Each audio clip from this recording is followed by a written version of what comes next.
Salamat naman, May. Sinabi mo. Meron na, May. Meron na? Okay. Thank you, May. Okay. Okay na? Sabihin mo, May, kung meron na. Meron na, wala pa? Okay, sound. Meron. Sound. Okay, pagpalain ka ng Diyos. Nandyan ang Ganaban family. Okay. Michelle, ha? Sister Michelle Ganaban. Okay. Thank you. Sister Michelle Ganaban. Alam ba kung bakit humaba ang chapel nyo sa Amolong, sa Anapatan? Dahil sa inyo pinahabaan ko pa. Dahil sa inyo. Buti lang dumaan kayo rito. Okay. Si Michelle, Sister Michelle, at saka si James. Dumaan dito. Kapag tingin ko sa envelope pa. Sandali, sabi ko, habaan pa namin yung chapel sa Anapatan kasi taga-kuan mga yan palayag. So, tumakbo kami doon at sabi ko kay Brother JC at saka si Brother Cholo at Pastor Red. Habaan pa ninyo. Kaya ang chapel nyo doon, Sister Jubilin Gilon, ha? Napakahaba na. Mantakin mo. 6 meters wide. 12 meters long. Kaya lang, siyempre, nagpe-pray ko pa na pabili pa ng yero. Ano po, ayan. Mga kapatid, salamat po. Okay, maraming salamat po. Alam niyo, pasalamat ko sa inyo mga kapatid pag may project, kahit pa paano mag-pitch in lang kayo. Mantakin mo. Alam niyo, yung mga ni-pitch in ng mga kapatiran na, malaking bagay na. Ay, sabi ko sa inyo, kaya mga pastor, sila nang puntado na whole week. Anyway, Friday, ay anniversary organization Pastor Tom sa Karatakat. Kung speaker po. Wala pong sound. Sabi niya man, meron naman sound sa akin. Okay na, well, meron na, di ba? Okay. So, lahat ng pastor puntado, ako dito, upo lang ko rito. Kasi masarap dito sa tabing bundok. Maraming pako dito. At agurong, at agama. Ha? At ang lalaki ng dalag dito.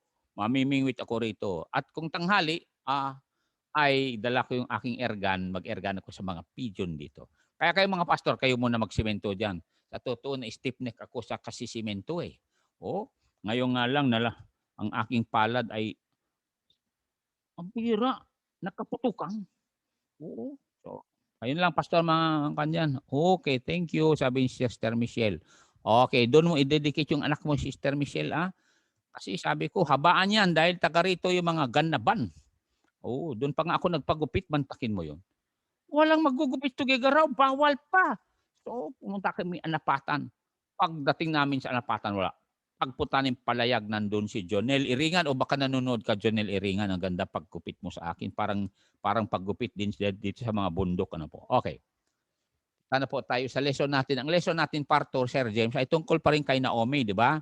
Because, umalis siya dun sa Moab Bumalik siya sa kanyang sa Bethlehem na doon ang house of the living bread. Ganun tayo mga kasama. Kaya kayo nag-backslide nag-backslide kayo. Balik kayo, manood kayo uli kasi the bread. Sabi nga, man shall not live by bread alone but by every word of God. And the living bread is Jesus po. Okay, number 2, Sir James,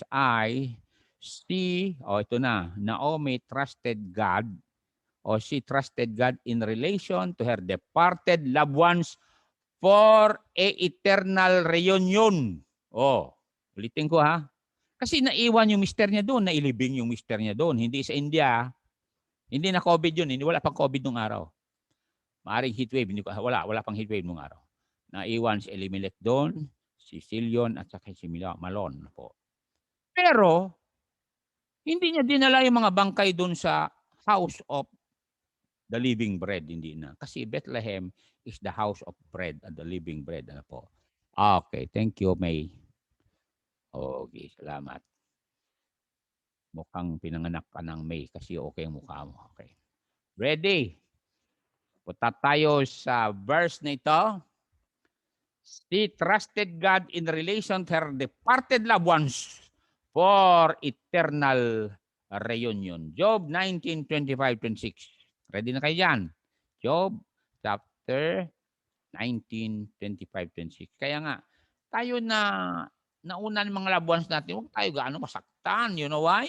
Mas masarap buhay nila dun Sabi nga ni Abraham, Lazarus is enjoying the beauty of paradise here. Sabi niya doon sa mayaman. He is now comforted with everything. Ano po? Ay, basahin ko si Luke 16. Basahin nyo rin yung 2 Corinthians 12 para malaman nyo may heaven. Sabi nga Lord Jesus Christ, in my Father's house, many mansions. Ito na, verses, Ready, begin. For I know, alam ba ninyo? Read uli. For I know that my Redeemer lives and that He shall stand at the latter day upon the earth. 26. Na-COVID siya o na virus katawan niya. Sabi niya? And though after my skin, worms destroy this body. Yet in my flesh shall I see God. Yun ang sinasabi ko na may reunion one day after the resurrection. Kapatid, you see? Kaya nga dapat ma-comfort kayo. Bakit? Yung nanay mo, tatay mo, kapatid mo, loved ones mo, asawa mo, misis mo, mister mo, one day, sinira ng mga uod na yung katawan nila nung nilibing sa sementeryo. O katulad sa India, nihulog sa ilog, kinain ng mga dalag yung mga tao na na-COVID. Pero one day, we will see God. Ang ganda nun, di ba? Dahil may resurrection day. At mga kapatid, tingnan natin ang sinabi ng Diyos kasi. 1 Thessalonians chapter 4, 16, 17. Huwag niyo kalimutan to.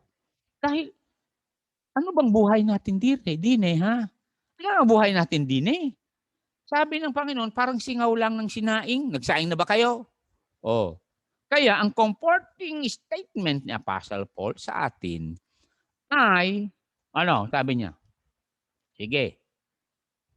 Sabi natin para ma-comfort naman kayo. Namatay loved ones nyo. Masakit talaga maglibing. Lalo-lalo na kung magandang misis mo, masakit. Pero anong gagawin mo? Baka may mas maganda pa darating. Hindi, okay lang na po. Okay, pero ako, Pastor Kaalim, wag mo na akong biruin. Ako, mag-focus na ako gabi-gabi, araw-araw. Mag-Zoom. Ready, begin.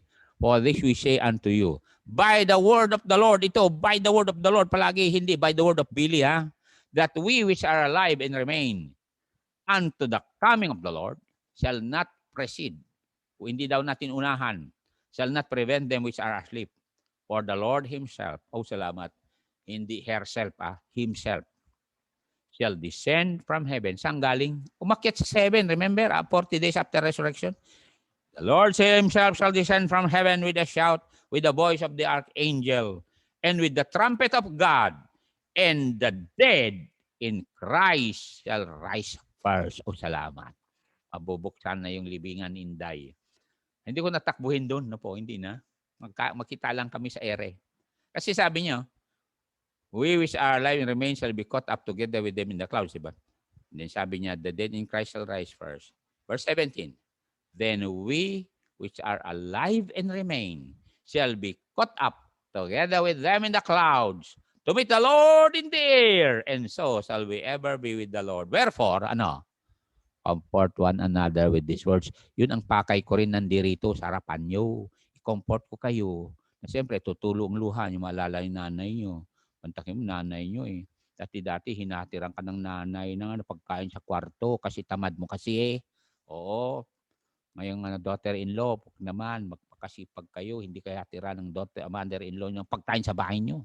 Ito kwarto nyo pala. Ay, may mga son-in-law na ganon. Hindi ko na ituro kung saan kasi nakangiti yung kausap ko ngayon. Son-in-law? Nasanay sa kanilang bahay doon sa Batanes na meron silang katulong kaya hinahatiran ng katulong yung binatilyo ng pagkain doon sa kwarto. Mantagin yung college na yun. Nakapag-asawa, taga rito sa Visayas. Alam mo, reklamo nung nanay nung babae. Anak, sabi niya, ano yung asawa mo? Kinakita, hatiran mo pa ng pagkain sa kwarto. Katapos ikaw pa magbuhos arinolan niya. Ano? Pwede ba hiwalayan mo na yan? Kung ako masusunod talaga bunutin na lang yan. Ibalik sa Batanes, Oo. Anong silbi ng tao na ano? Akala mo rebulto na, hainan mo ng ano, atang. Hindi naman rebulto yan. Kaya kayo diyan na mahilig sa ML o kaya sa cellphone, panahon na para ano, wag niyong sayangin oras niyo sa walang kabuluhan. Ay, ang daming magawa. Pastor, wala ka bang magawa sa bahay? Alam mo, maraming magawa. Lahat ng tiles sa bathroom, kuha ka ng lihain mo isa-isa, ha? O, bigyan kita ng acid para buhusan mo yung bahol. Anyway, bahala na kayo dyan. Nasabi ko lang yan. 'Di ba, Ma'am Jemima Liggayo? Aboy, nanonood ka iha. Thank you. At bumalik ka pa galing abroad. At ito, Jemima, pakinggan mo ako. Napangasawa mo, kamag-anak namin dito, Cordillera. Maaga ka magising, ha? Pero please lang, wag kang matutong magnganga. Please lang.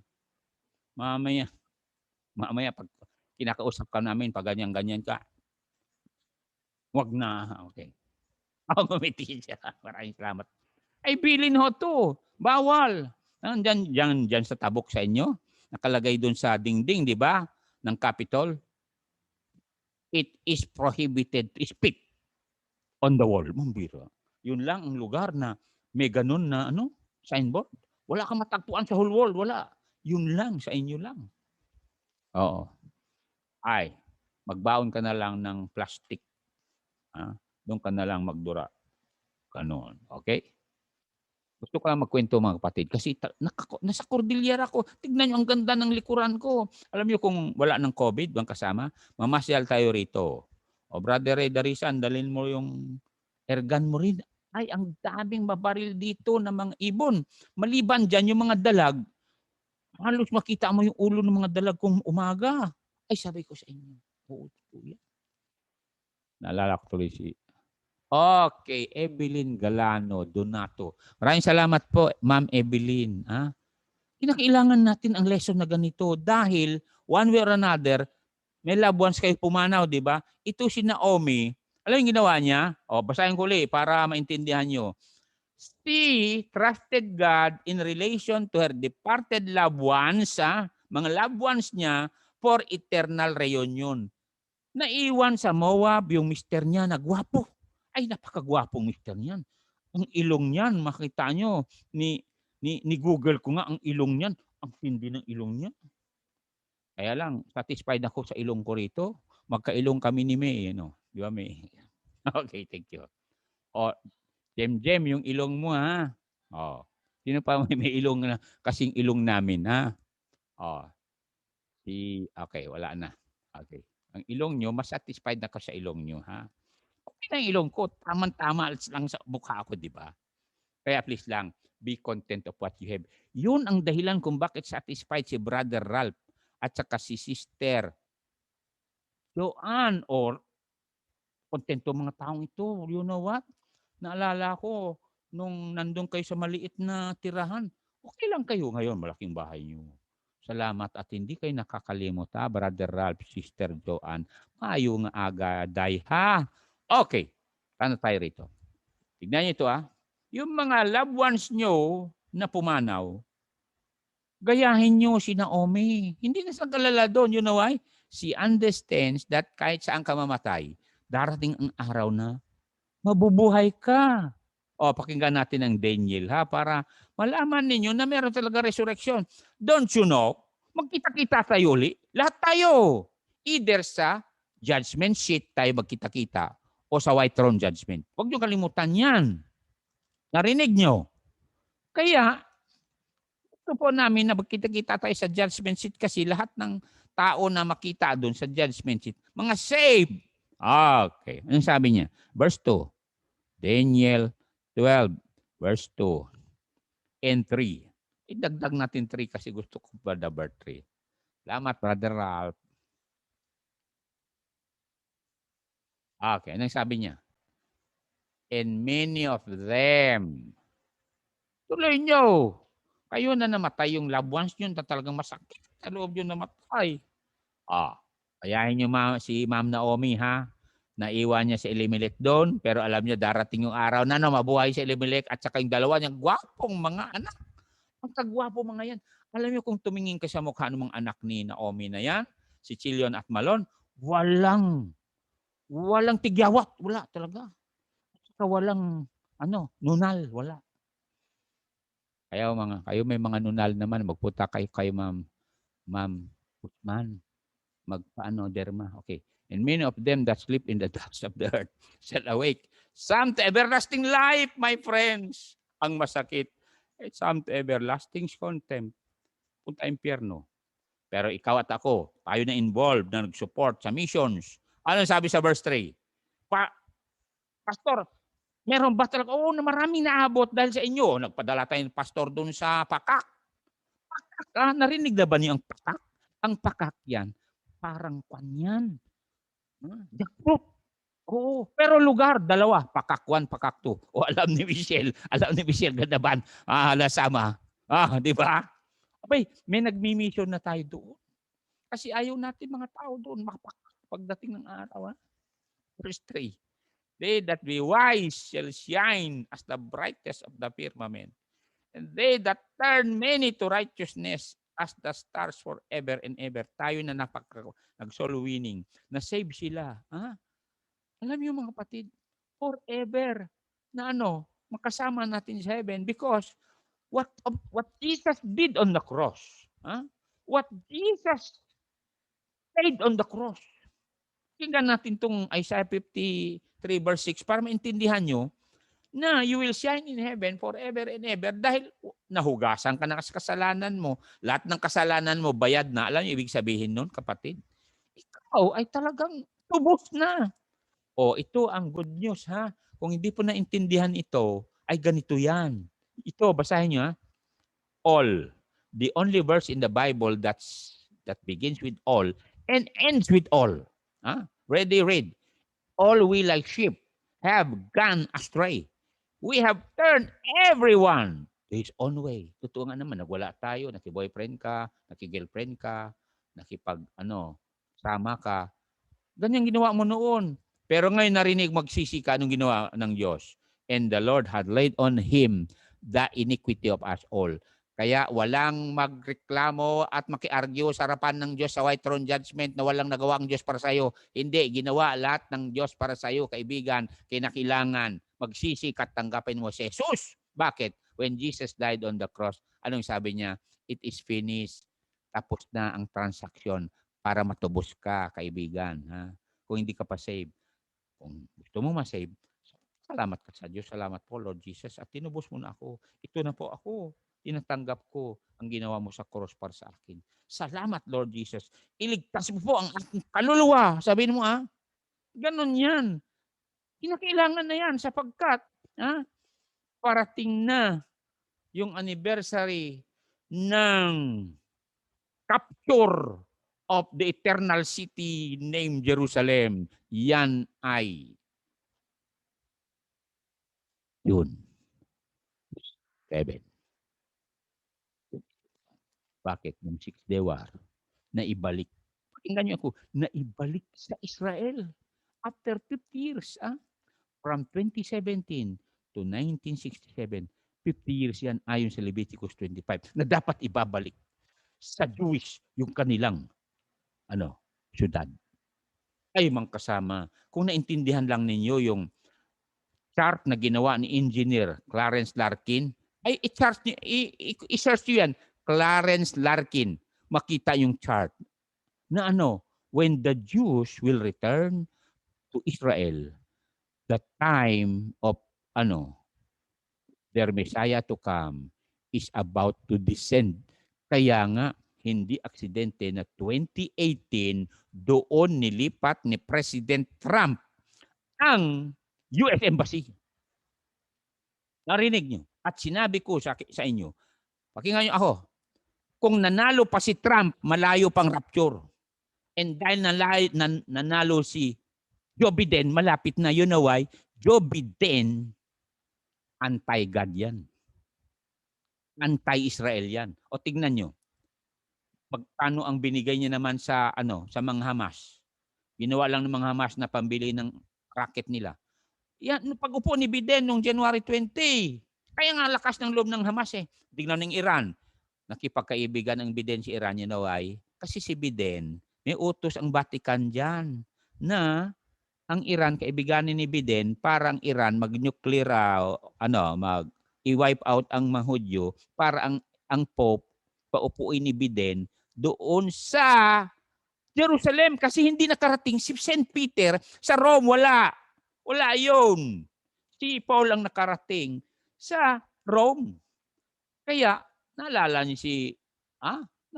si Saddam Hussein? Ang right hand nun, Tariq Aziz na Jesuit.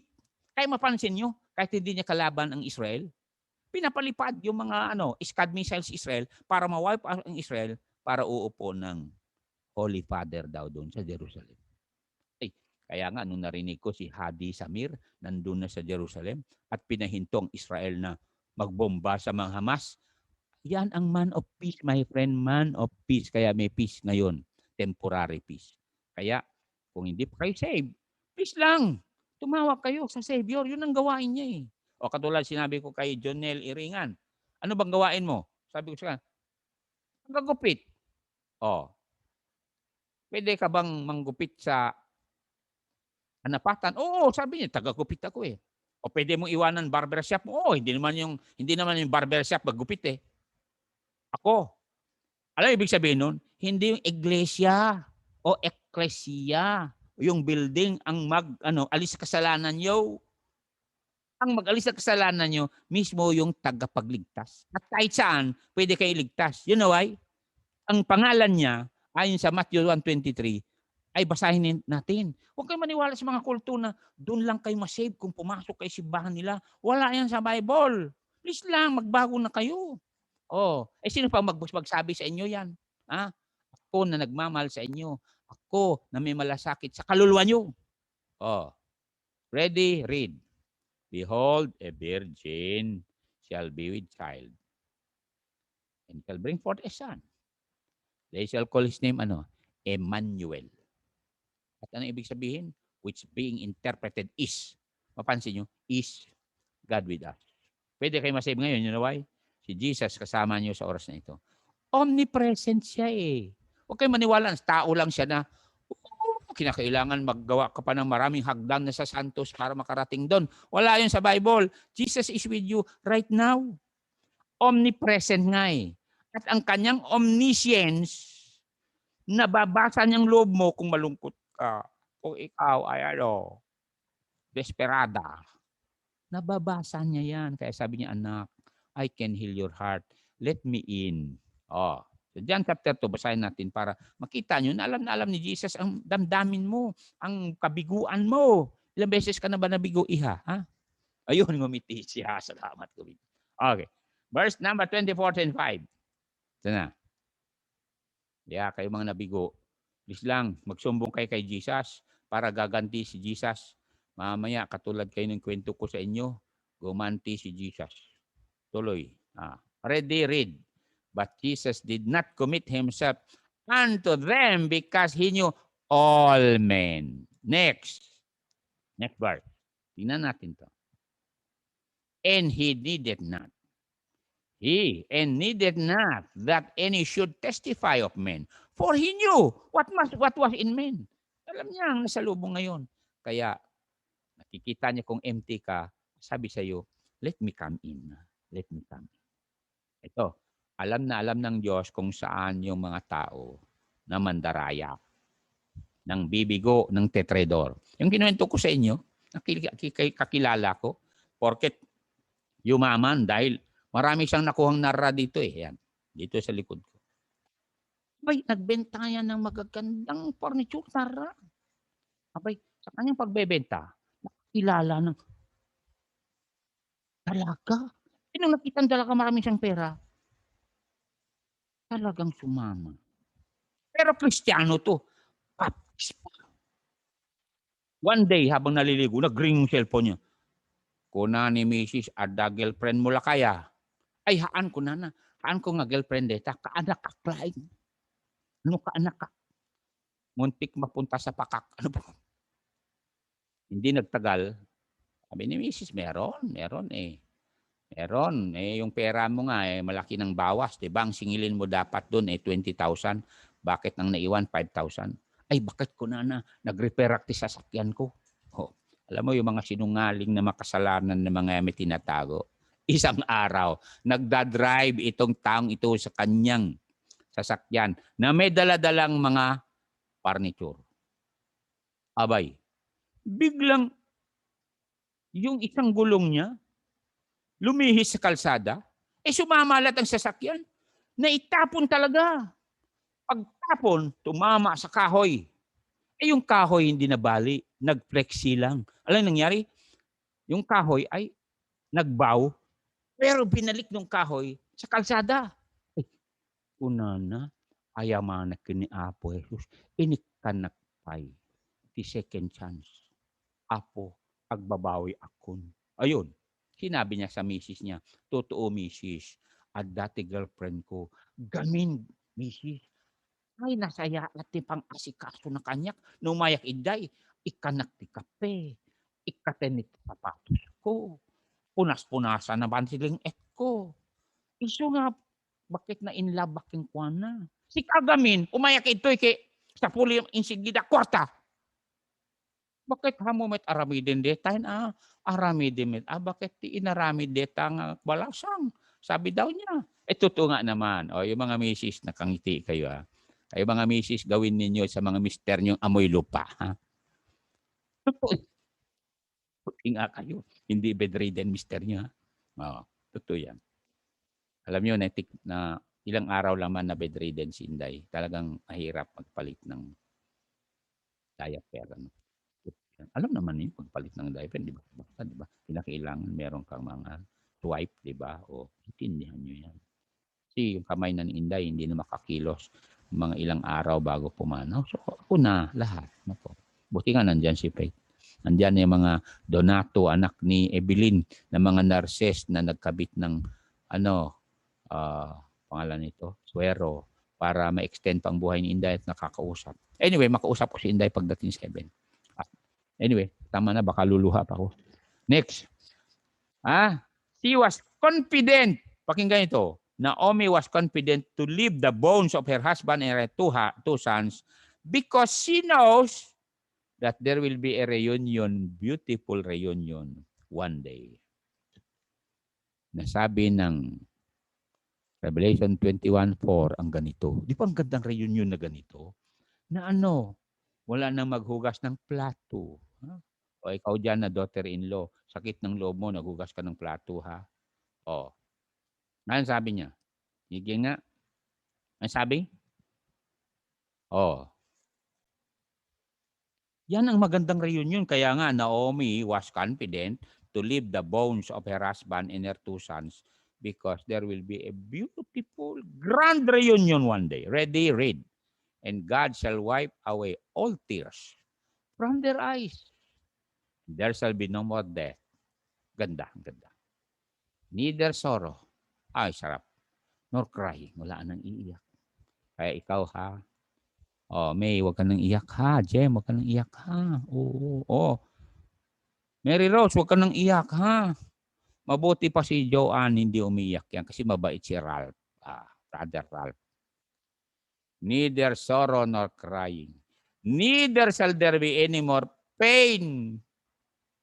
Ang pinakamakasakit na pain yung puso na sasabihin ng boyfriend mo sa'yo, I don't love you anymore. Ayun, yun ang masakit. Ikaw naman, sasabihin mo, babae ka, one more chance. Wala na. Nadumihan ka na eh. For the former things, pass away. Salamat po, Panginoon. Wala, makalimutan na natin yan. Madelete lahat natin yan. One day, alam niyo mga kasama, ang gandang isipin na makita-kita tayo in our beautiful body. Dahil ang katawan natin ay sabi ng 1 John chapter 3, 1-3, na ang ganda daw. Oo. Ay, salamat, blessing, sister. Tama lang. Oo. There's no need to be with people who are Moabite. Oo. They will bite you and then no more. Tama yon, sister ha. Tama lang. Di ang ganda na ng mukha nyo, di ba? Ano sabi niya rito? Behold what manner of love the Father hath bestowed upon us, that we should be called the sons of God. Therefore, the world knoweth us not, because it knew Him not. Alam niyo, hindi ililipat ng mga tao manood sa television to kung alam nila yung message natin about heaven. Ha? Pero ayaw nila eh. Verse 2. Ano sabi ng verse 2? Tingnan natin ta. Beloved, now are we the children of God, and it does not yet appear what we shall be, but we know that when He shall appear, we shall be like Him, for we shall see Him as He is. Diba mga kapatid? Wala nang ano, ang ganda nun. Wala na talagang dumi, wala nang talagang deformity. Talagang nandyan na yung tinatawag natin restoration. Kasi may tinatawag na law of deterioration. Pero meron law of redemption and restoration. Oo, kaya magpipili na kayo ng picture nung ano, dalaga kayo, dalaging din kayo. Sabihin mo, Panginoon, ito ang gusto kong mukha ako pag resurrection. Abay, i-grant ng Panginoon yan. O ito, never been kissed, never been touched. Oo, talaga. We need to be thankful na buhay pa tayo at we need to be thankful na ano, there will be a restoration. Ano, beautiful na tayo by then. Sabi nga ng Bible nung na-transform si Jesus Christ, nagniningning siya. Gusto kong makita nyo kung gaano tayo, Brother Guerrero, pagdating ni Jesus Christ sa Matthew 17. Ganito rin tayo, sabi ng Bible, di ba? Kaya nga, itong mga panandali ang pain natin, heartache, sorrow, tayo mag-alala. Wala lahat yan. Parang kanlang yan Parang 3 segundo lang yan. 1, 2, 3. Wala na. Parang nasa traffic light ka na. Wala na. Ganon ang sorrow dito. Kaya wag na kayong umiyak. Okay, wag na umiyak. Thank you. Salamat. Okay, mga misis. Yung sinabi ko, yung mga mister nyo, punas-punasan, mainit na tuwalya yan. Huwag naman yung kumukulo. Mamaya, puputi yung mister nyo, Puti yung hita niya. Okay, tignan natin ito. 17, verse number. Tignan nyo, verse 2. Na-transfigure si Jesus dito. Tingnan nyo, makita nyo rito kung gaano ka kapareho mo si Lord Jesus Christ. Kaya, ang gagawin, mag-move on ka and excited ka magbasa ng Bible, excited ka na i-text mo yung mga friends mo how to be saved, ganon. Text mo sila, makipag-chat ka, ipakita mo ang verses for all have seen. Ito na. Ito ang mangyari din sa atin. And Jesus Christ was transfigured before them. And Jesus' face did shine as the sun, and His raiment was white as the light. Ganon ho yan, magniningning mukha natin. Diba sabi ko sa inyo na we will be like the stars that will be shining forever and ever. Kaya salamat sa mga nakakaintindi na dapat mawin natin mga tao through the Zoom, through Facebook, through television, na kung sino man nanonood at magsabi, Lord Jesus, punubuksan ko na po ang puso ko para sa iyo, nagsisisi na po ako. Let's save my soul. Save my soul, Lord Jesus. Pag ginawa nyo yan, kasama kayo sa ma-transfigure, ma-transform sa rapture, Mantakin mo, makakakain ka, pero hindi ka na masasaktan. Ang puso mo, hindi na masaktan. Oo. Hindi ka na sisimangot kasi bawal ba kasi mangot sa langit, So, salamat kay Naomi na meron tayong nakuha sa kanya si trusted God, in relation to her departed loved ones for eternal reunion one day. You see? Mga kapatid, you know why? She set her eyes on Bethlehem. Ay, sabi ko sa inyo, tingnan niyo ako Moab ito, tinalikuran ni Moab. Ang mata niya ngayon sa Bethlehem. Pakinggan niyo ako mga kasama. Sino ba ang nasa Bethlehem? Tingnan natin sa Matthew chapter 2. Yun din ang aking turo sa inyo. You set your eyes on the man who was born in Bethlehem. Kaya nga, may awit, di ba? Tingnan natin Matthew chapter 2 para maintindihan nyo. Sabi niya rito sa verse number, sa verse number 5 and 6. Ang galing nito. Oh. Huwag niyong kalimutan to, kaya pala si Naomi, ang lakas ng loob niya, iwanan yung mga bangkay ng mga anak niya at mister niya doon. You know why?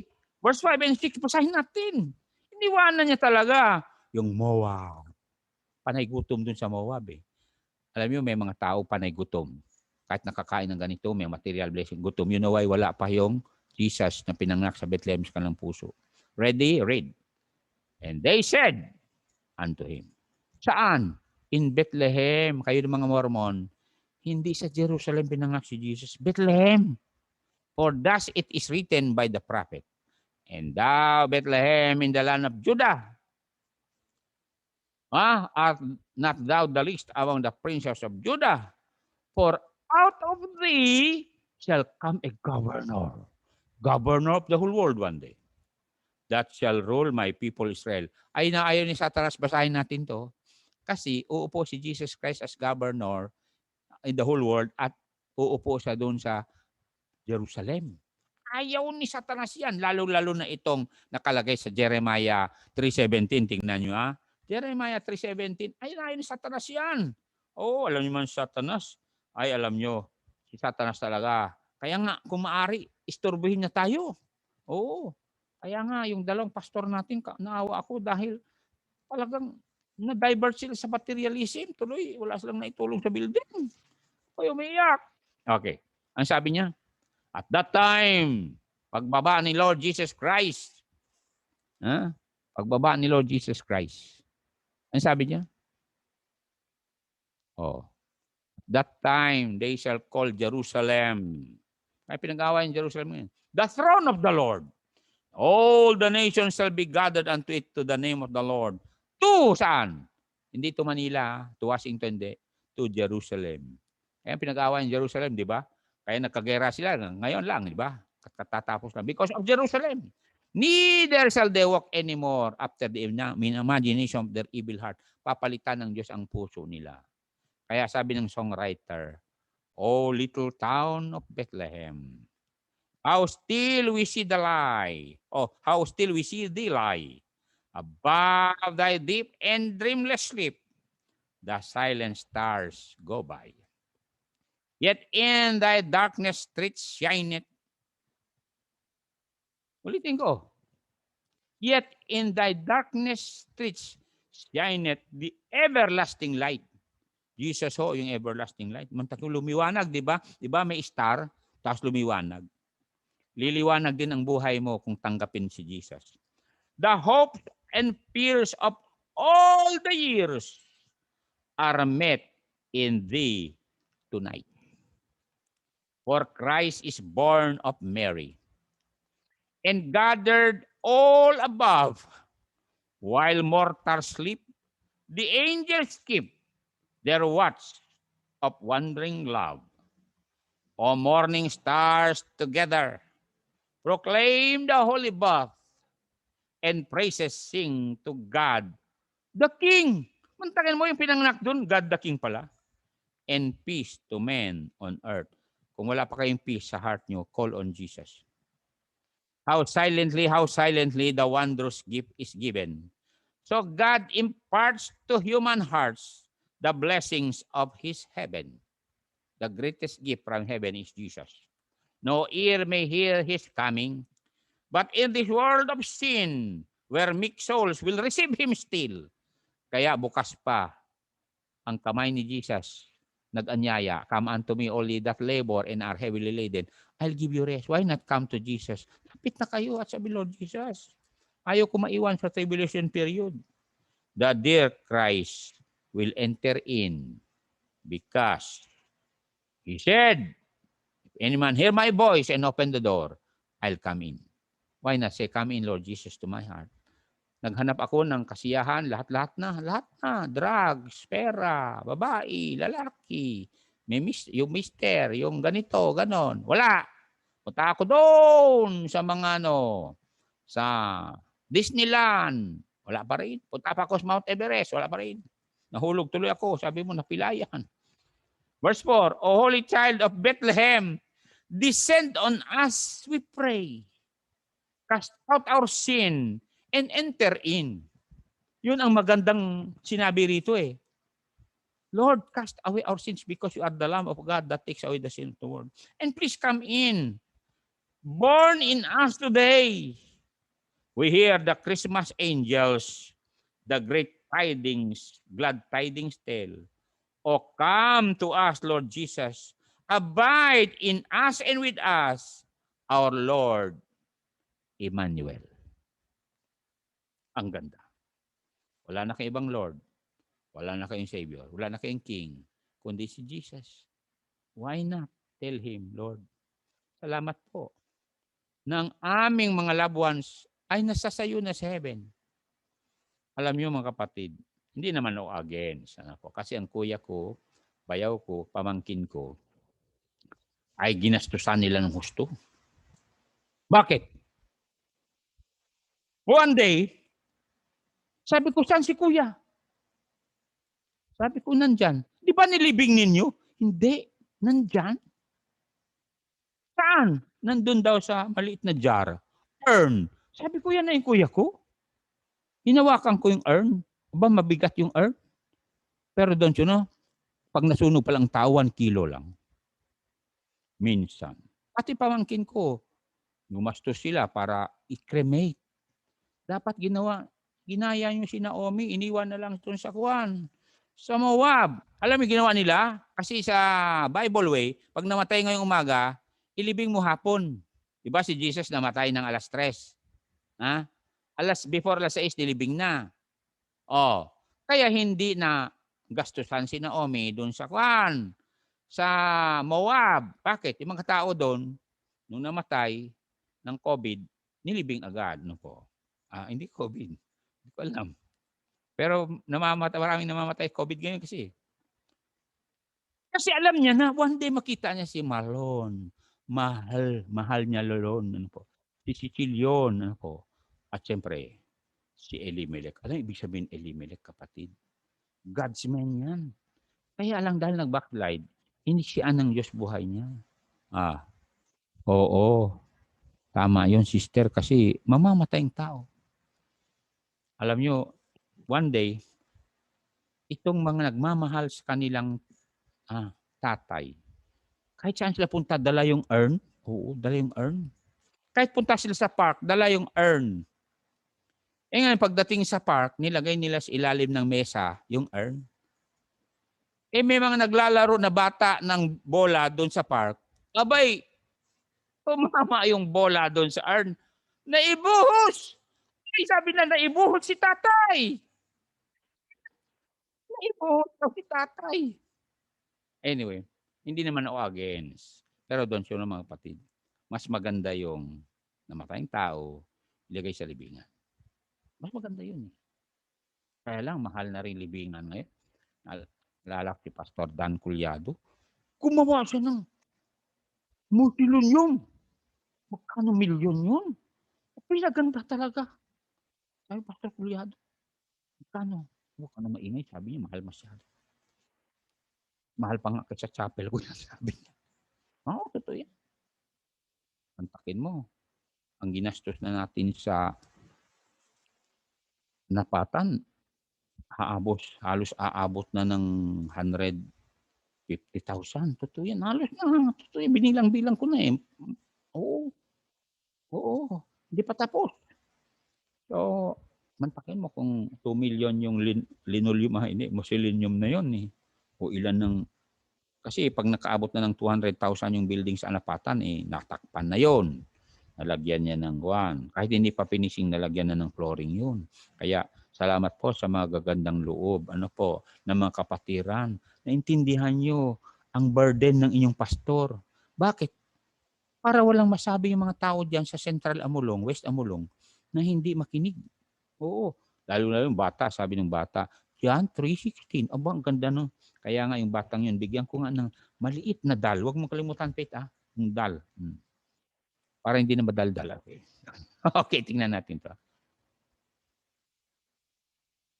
Ito her eyes was set on Bethlehem because there was a promised Messiah who will be born on Bethlehem. At mga kapatid, hindi niyo ba alam na naisabit sa linya ng pamilya ni Jesus yung inuwi ni Naomi sa Bethlehem, Judah, na iyong inuwi niya ay yung precious daughter-in-law. Tingnan natin bago ako magtapos sa Matthew 1:5. Tingnan niyo na, kaya kung mag-uwi kayo ng daughter-in-law na masipag, na talagang hard worker, sabi ko sa inyo, makita mo siya sa heaven. Bakit? Nagbabasa na rin ng Bible eh. Ano sabi ng Bible dito? Ay mga kapatid, ito ang sabi ni Ma'am Portugal, Teresita Portugal. Let's continue to share the good news of salvation. Bakit? Kasi tulad niyan ha, anong sinabi ni Ruth kay Naomi? Your God be my God. Oh.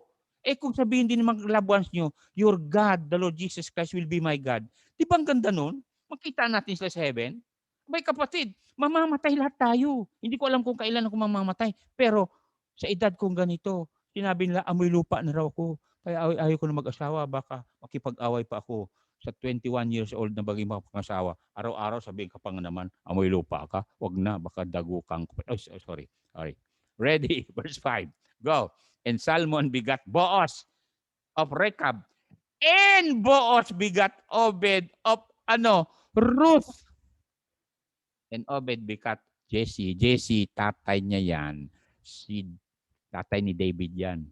At kung aatras kayo sa verse 1, tignan sa verse 1 na, kasi binilang bilang yung mga genealogy. Kaya mga kapatid, kung kayo mababait na tao, kaya magpakabait tayo, dahil masiran natin yung iba. Ang word of God, sigurado ito si Ruth. Nakita niya, napakabait si Naomi. Kasi ang pangalan ni Naomi talaga, pleasant. Kahit pagalitan ng husband niya, okay pa rin. Ayan. The book of the generation of Jesus Christ, the son of David, the son of Abraham. Tapos bumaba tayo, nailinya si Ruth. Mga kapatid, di ba ang ganda? Mailinya din tayo sa heaven one day. And one day habang tinatawag ang ating pangalan for reward. Di ba ang saya-saya? Ito sabi na Apostle Paul eh. Pasahin ko po sa inyo bago mag-pray. 2 Timothy 4:8. Nga natin to. Ang ganda nyo. Nakalinya tayo doon. Kung gaano nakalinya si Ruth, nadala ni Naomi. Doon sa linya ni Jesus, tayo rin nalalilinya sa judgment, rewarding day. At sabi ni Apostle Paul, read. Henceforth there is laid up for me a crown of righteousness, which the Lord, the righteous judge, wala nang unfairness yan. Wala na yung tinatawag na amelioration, unfairness. The righteous judge, wala nang pantry, ayan, shall give me at that day, and not to me only, but unto all. Kasali ka dyan, kapatid, brother, sister, and to all them also that love is appearing. Kaya sabi ng Bible, surely I come quickly. Amen. Even so come Lord Jesus. Heavenly Father, thank you for my brothers, my sisters who understands, like Naomi of old, who was not worried about her loved ones who were buried in Moab because she set her eyes on Bethlehem where the Messiah was born and will be born.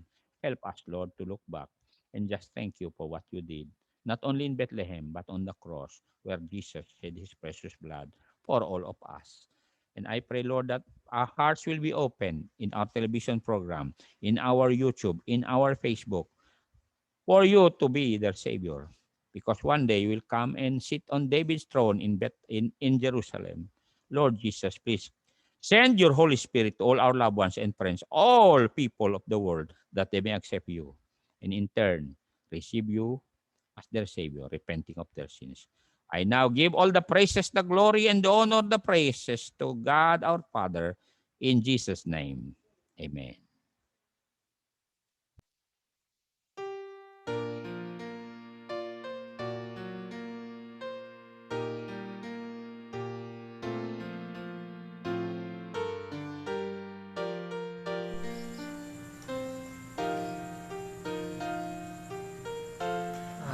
Amazing grace shall always be my song of praise.